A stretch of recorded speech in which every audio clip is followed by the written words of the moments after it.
time to get in the huddle with your host, Charles Prodigy, here on the Mass Podcast. This thing belongs to Mr. Roney, belongs here, and let's see if we can bring this damn thing back here next year, along with Super Bowl. Here we go. The game is over. The Pittsburgh Steelers did it the hard way.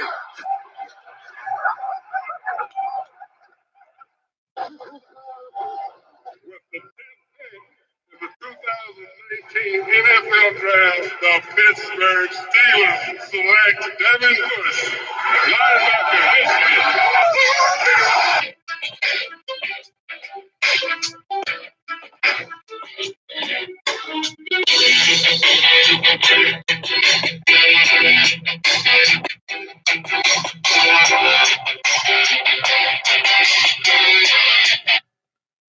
And welcome back, everybody, to this edition of the Mass Steel Podcast. Just want to say first and foremost, happy Labor Day to everyone who has this privilege of having Monday off, spending time with your families, friends, loved ones, and for any type of rest or fun or relaxation as we're coming down not only towards the end of summer, but we are less than a week away from when the Steelers open up on the road in Foxborough in New England at Gillette Stadium. Sunday Night Football, 7:20 p.m. Central Standard Time. Pittsburgh Steelers, unfortunately, will have to start off on the road against the New England Patriots. Hopefully for the first time in the Tom Brady era, who's actually had a perfect record against the Steelers when facing them at home in New England. We'll get to that in just a second. But first, I just want to give a few mentions real quick here. Steelers, first and foremost, before any news that was announced last night prior to Joe Haden, they announced their practice squad roster. They signed 9, technically 10 guys, but it's really 9. One of them does not count towards like the practice roster due to international development. We'll get to him in just a second. But then we also have some news of Joe Haden, who signed a 2-year extension for $22 million, which includes a $16.8 million sign bonus. This was initially reported by Teresa Barley of Steelers.com. But Jerry Dulac of the Pittsburgh Post-Gazette was quickly to correct that, as he mentioned that Joe Haden is actually, in actuality, because Steelers do not usually give like 2-year extensions. He is saying that in actuality, the Steelers realistically signed Joe Haden to a 3-year, $32 million contract that includes $16.8 million in signing and roster bonuses per team sources. The deal means that Haden will become the second richest quarterback in NFL history if he plays out his contract, $123.8. And that was, a matter of fact, that will trail the record holder for that, who has an NFL history, which would be Darrelle Revis, the former New York Jet and Super Bowl champion with the New England Patriots, who actually made over a total of $124.2 million. Just kind of like a little, I guess you could say like pennies and change right there. Not so much of a far difference, but congratulations to Joe Haden right there. Definitely deserved it right there as we look at it. This is a guy right here who's been insistent that he could play into his mid-30s, 35, 36 years old. I mean, one of the things when Ed Bouchetti has asked him in an interview not too long ago, he was asking him about if he would ever consider moving to like free safety if it ever had to be pitched. And he was definitely very adamant on that. And when you look at it, I mean, Joe Haden, I guess, I mean, for a guy like moving to free safety, it pretty much, I think, tells you that like your days as like a defender are pretty much done. It's almost like you're kind of like being like an assistant, in my opinion, the way I look at it. It's almost like a matter of pride, I guess you could say. But when he mentioned the likes of guys' names, like, say, Aeneas Williams, then you also have Rob Woodson, guys who converted into safeties and then was able to turn themselves into Hall of Fame careers. I mean, Rob Woodson was already going to be a Hall of Fame corner or defender anyway, regardless. But still, remember, it was around the time, around like 1995, when I think it was either his leg or his knee, I forget which injury exactly he broke when he was trying to tackle Barry Sanders, pretty much cost him the whole season. But miraculously, in between that time, let's not forget, too, the Steelers they really had a real good rallying cry, a real solid, great defense right there. That was part of Blitzburg, and I think also the Pittsburgh Furnace, I want to say at the time, if I stand correct. Feel free to correct me if I'm wrong on that one, because I remember that was one of the nicknames I heard when I YouTubed it, watched some of their classic games around that time. But, I mean, they were still strong enough, even, I mean, if everybody who you had considered, too, even your quarterbacks, Neil O'Donnell. Neil O'Donnell was a guy, years before they got Ben Roethlisberger. I mean, he was probably like the okay guy. He may not have been as sexy, or like people may have been a little bit impatient with him, but at the same time, I'll tell you what, he was not bad for his time with the Steelers. I mean, legitimately, they just needed a guy that could throw, a guy that could quarterback their offense. I mean, you already had a great defense that Cowher had already helped like turn around and bring back an attitude that the organization and fans haven't seen in a long time since the 70s. So again, going back to my point is with Haden, I think for right now, I mean, he's definitely going to be a little bit more adamant about it. He realizes the work he's put in. When you look at overall his career and what he's did, I mean, he's dedicated his blood, sweat, and tears to this game. And remember, too, a lot of his peak years, let's be honest, was with the Cleveland Browns, I mean, for the majority of his career.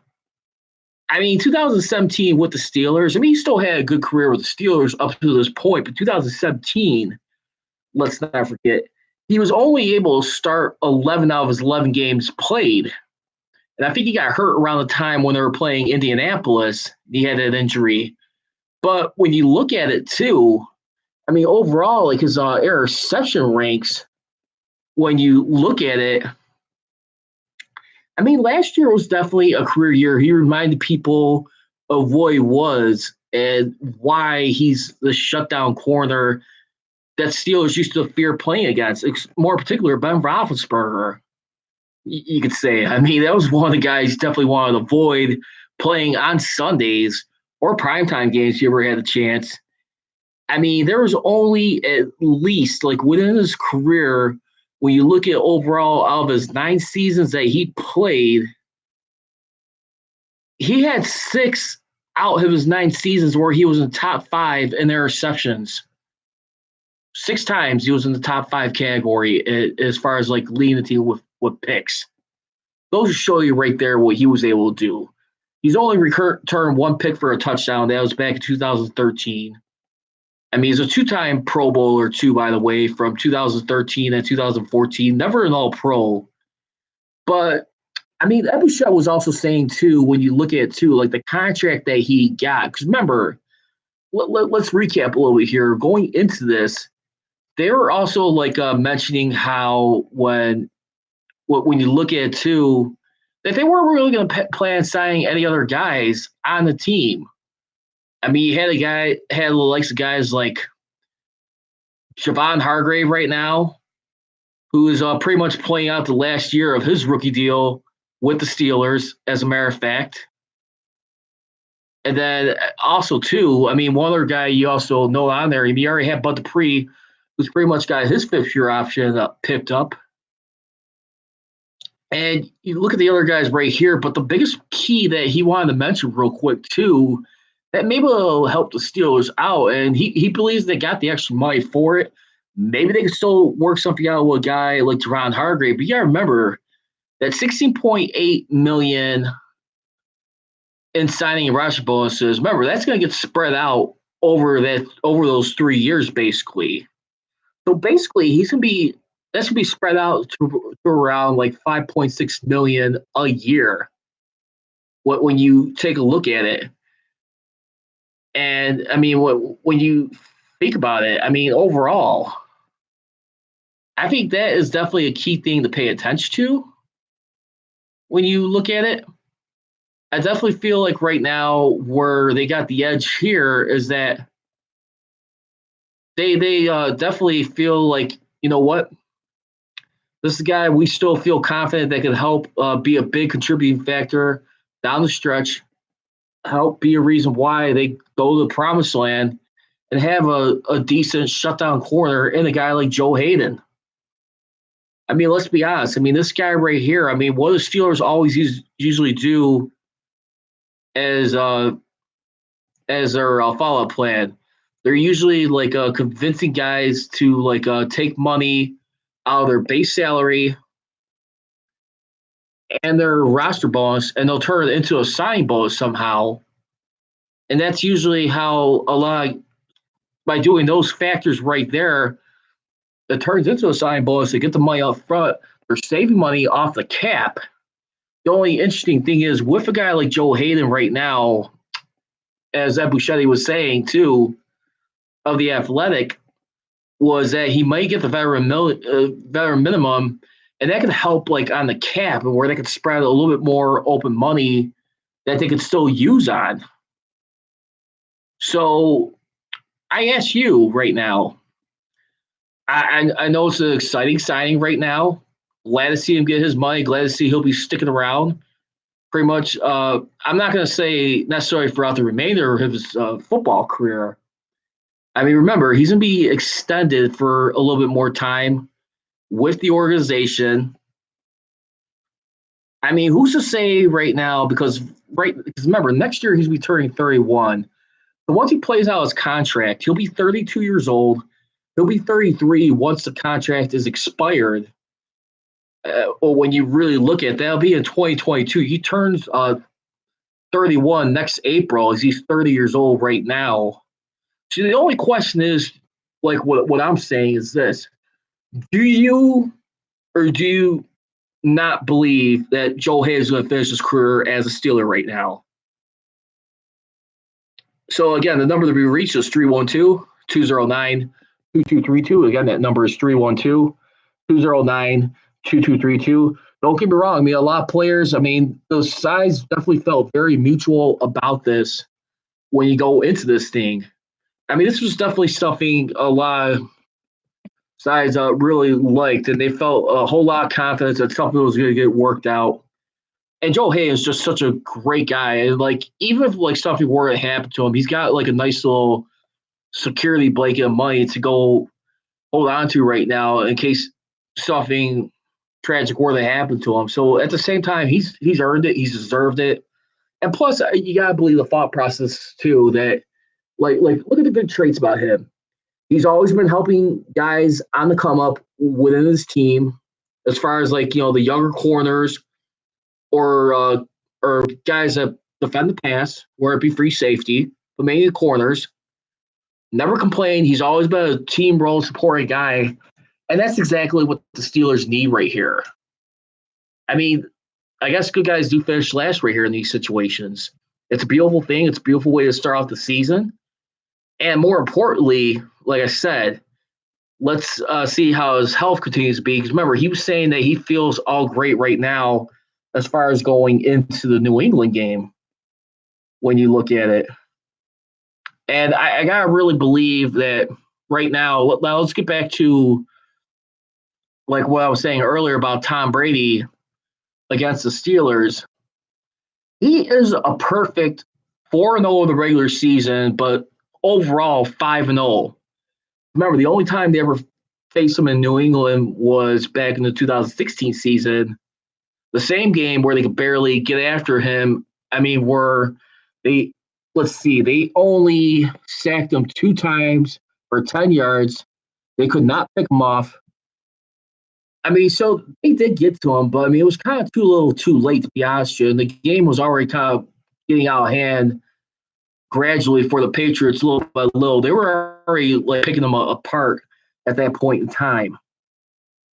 The thing was, though, too, when you look at the overall statistics aside from that, so he's 5-0 with He completed 141 of his 196 passing attempts with 1,797 passing yards, 18 touchdowns to 0 interceptions. Has only got sacked 9 times for 50 yards with a QB rating of 130.8. So 131 QB rating, if you round that off, you guys are taking notes on that. That's the thing they're going to be looking at with Tom Brady.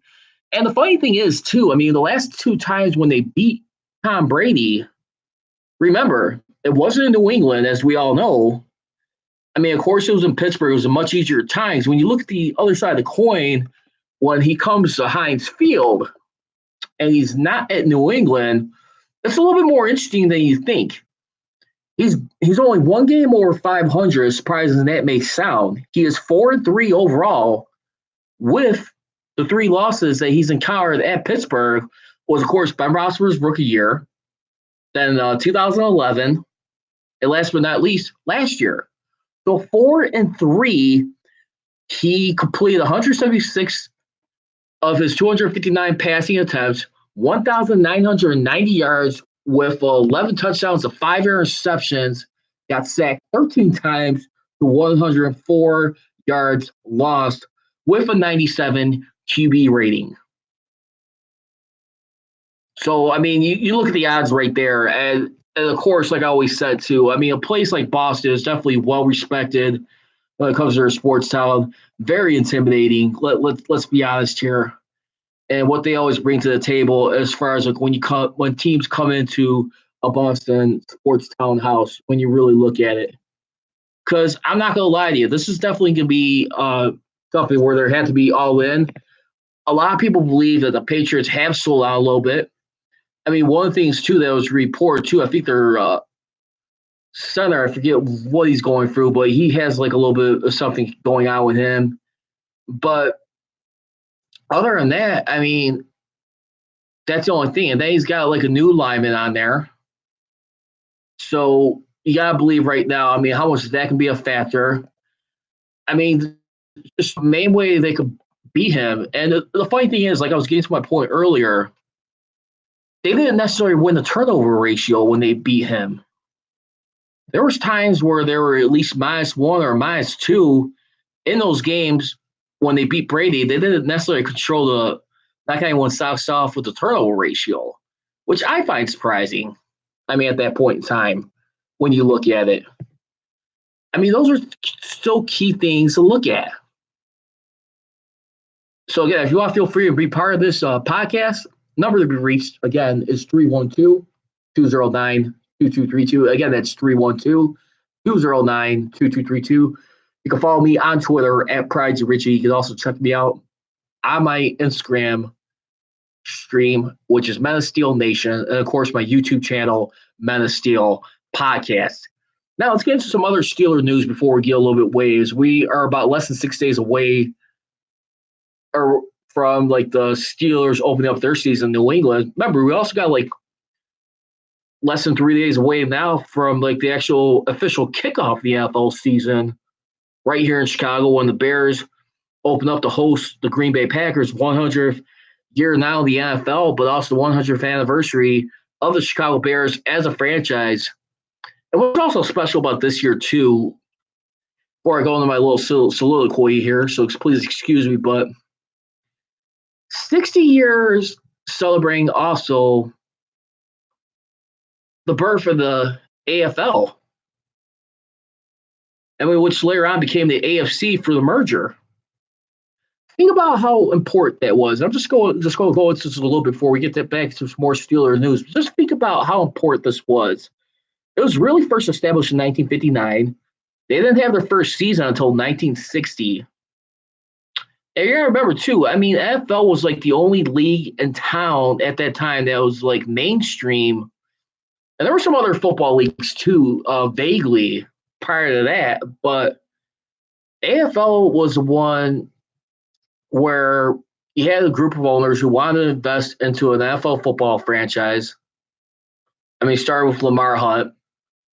He pretty much got denied. And then you also had some other guys. I think it was Bum Grant, I want to say it was, with the Houston Oilers, who actually was partnering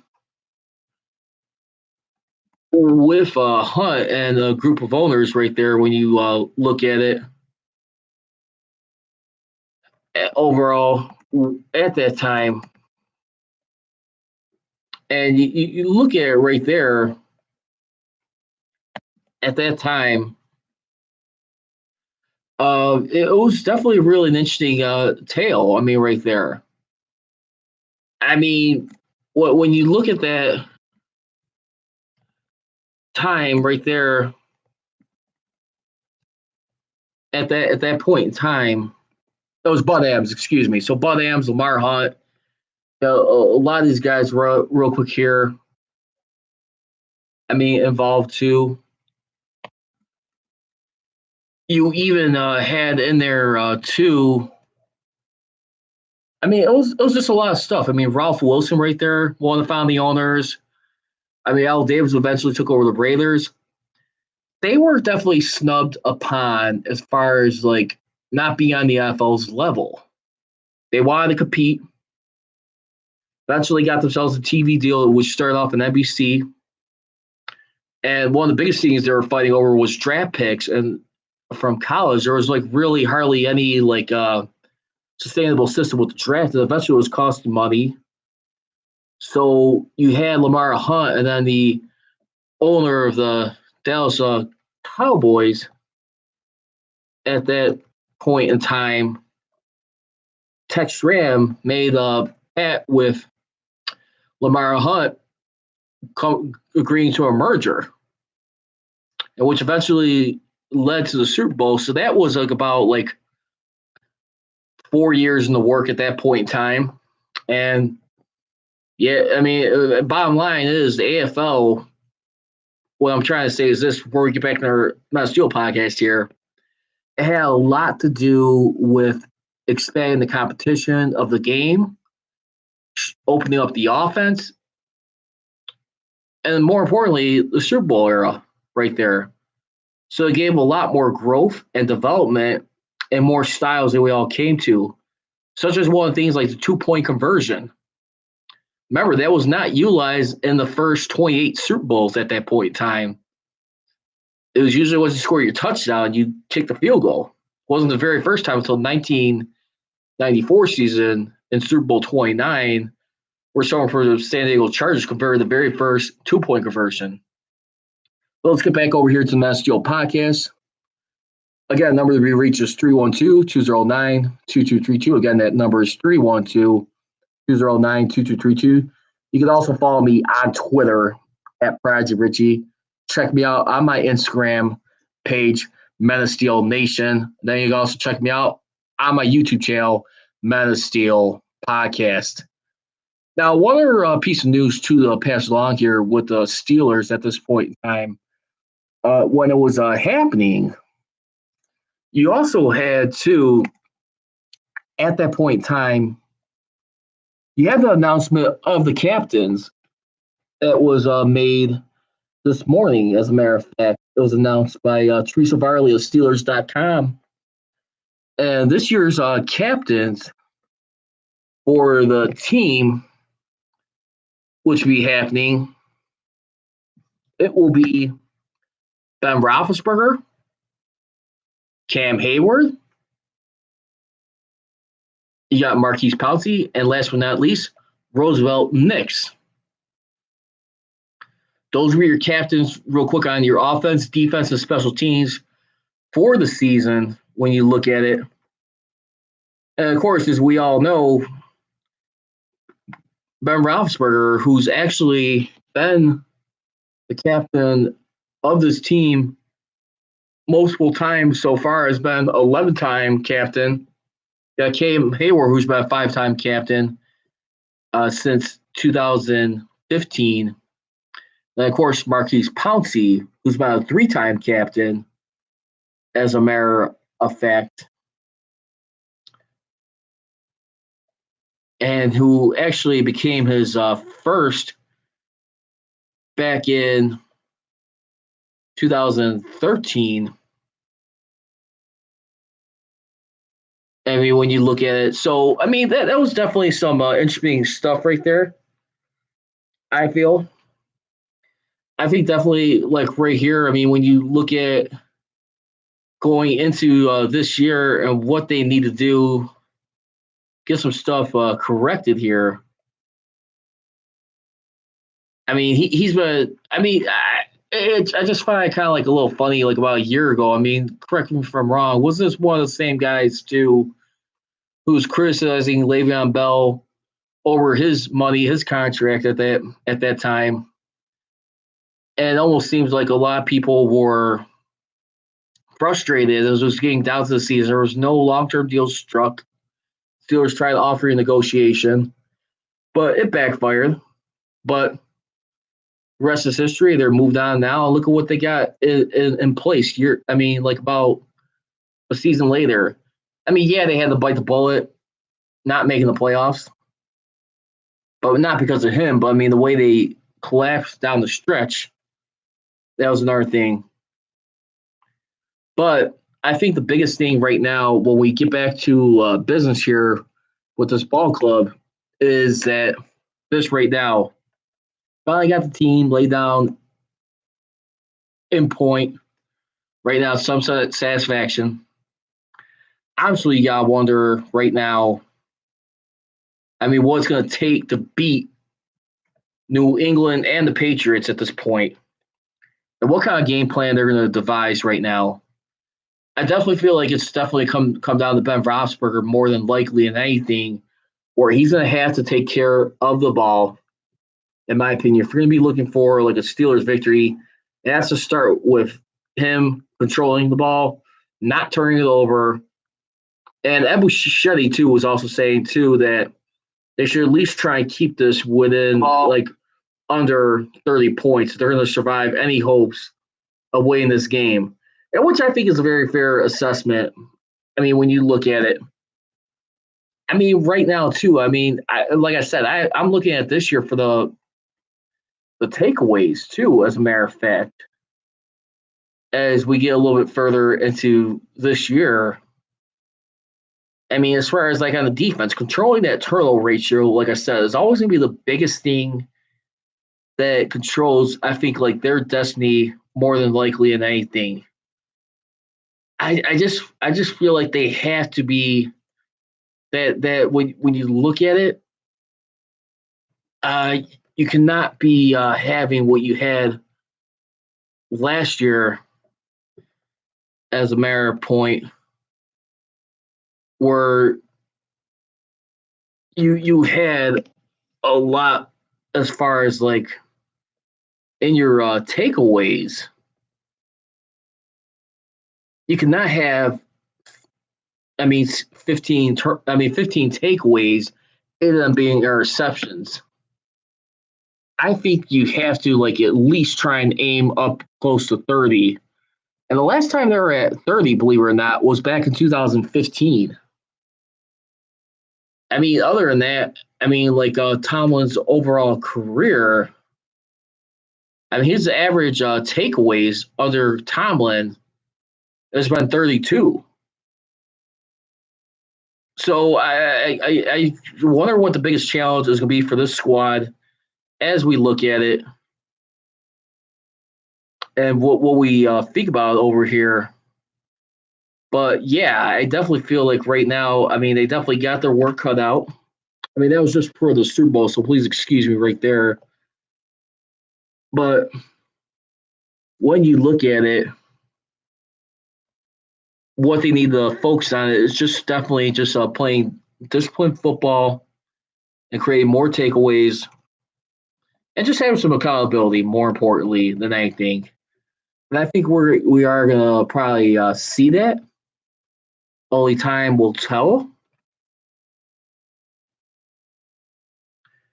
I mean that's should be the biggest thing right there when you really look at it. So again, I think it's definitely be a challenge, but I think they will find a way to survive this and get it going. As a matter of fact, as we look at it, but again, we will only see right there how this works out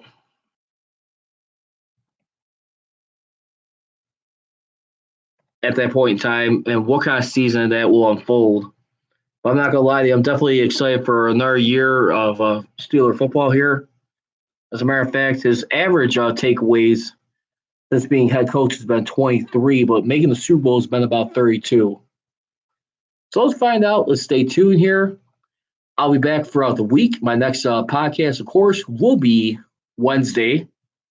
Have some news and updated information as we get a little bit more into practice, as they get inch a little bit closer before they start traveling out to Foxborough in New England, and how they'll get ready to fare to start off the season. Again, I just want to say thank you very much for those of you who take the time to join me here on the Metal Steel podcast. I want to give a few quick shouts real quick.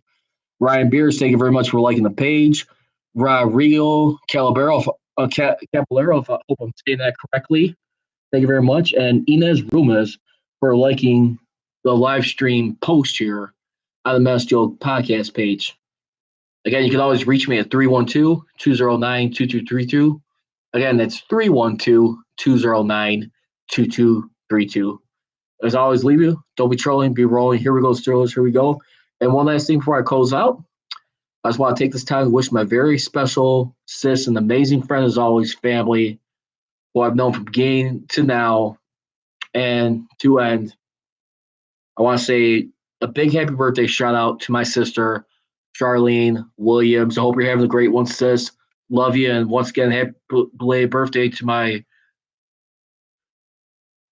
Rob Bradinger, who's also good couple, her and Charlene. So just had a great birthday weekend. His was yesterday. And for those of you around here, I hope you have a great, safe rest of your Labor Day weekend. And for those kids right there, it's officially back to school season now. Hope everyone had a great summer. And make sure to keep it here at the Metal Steel Podcast. I gone.